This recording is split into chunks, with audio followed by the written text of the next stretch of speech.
How to buy USDT with Naira using ChangeNOW. Since platforms like ChangeNOW are primarily for crypto-to-crypto exchanges, you cannot directly buy USDT with Naira there. You'll need to first convert your Naira into a common cryptocurrency on a platform that accepts Naira, and then use ChangeNOW for the final swap to USDT.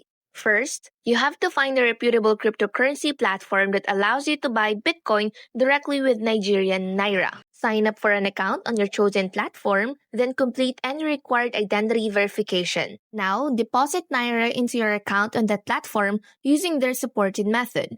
Navigate to the Buy Crypto or Trade section and use your Naira to buy Bitcoin. You now have Bitcoin in your Patricia or chosen platform wallet. Now, on the ChangeNOW interface, select You Send as Bitcoin, select You Get as USDT.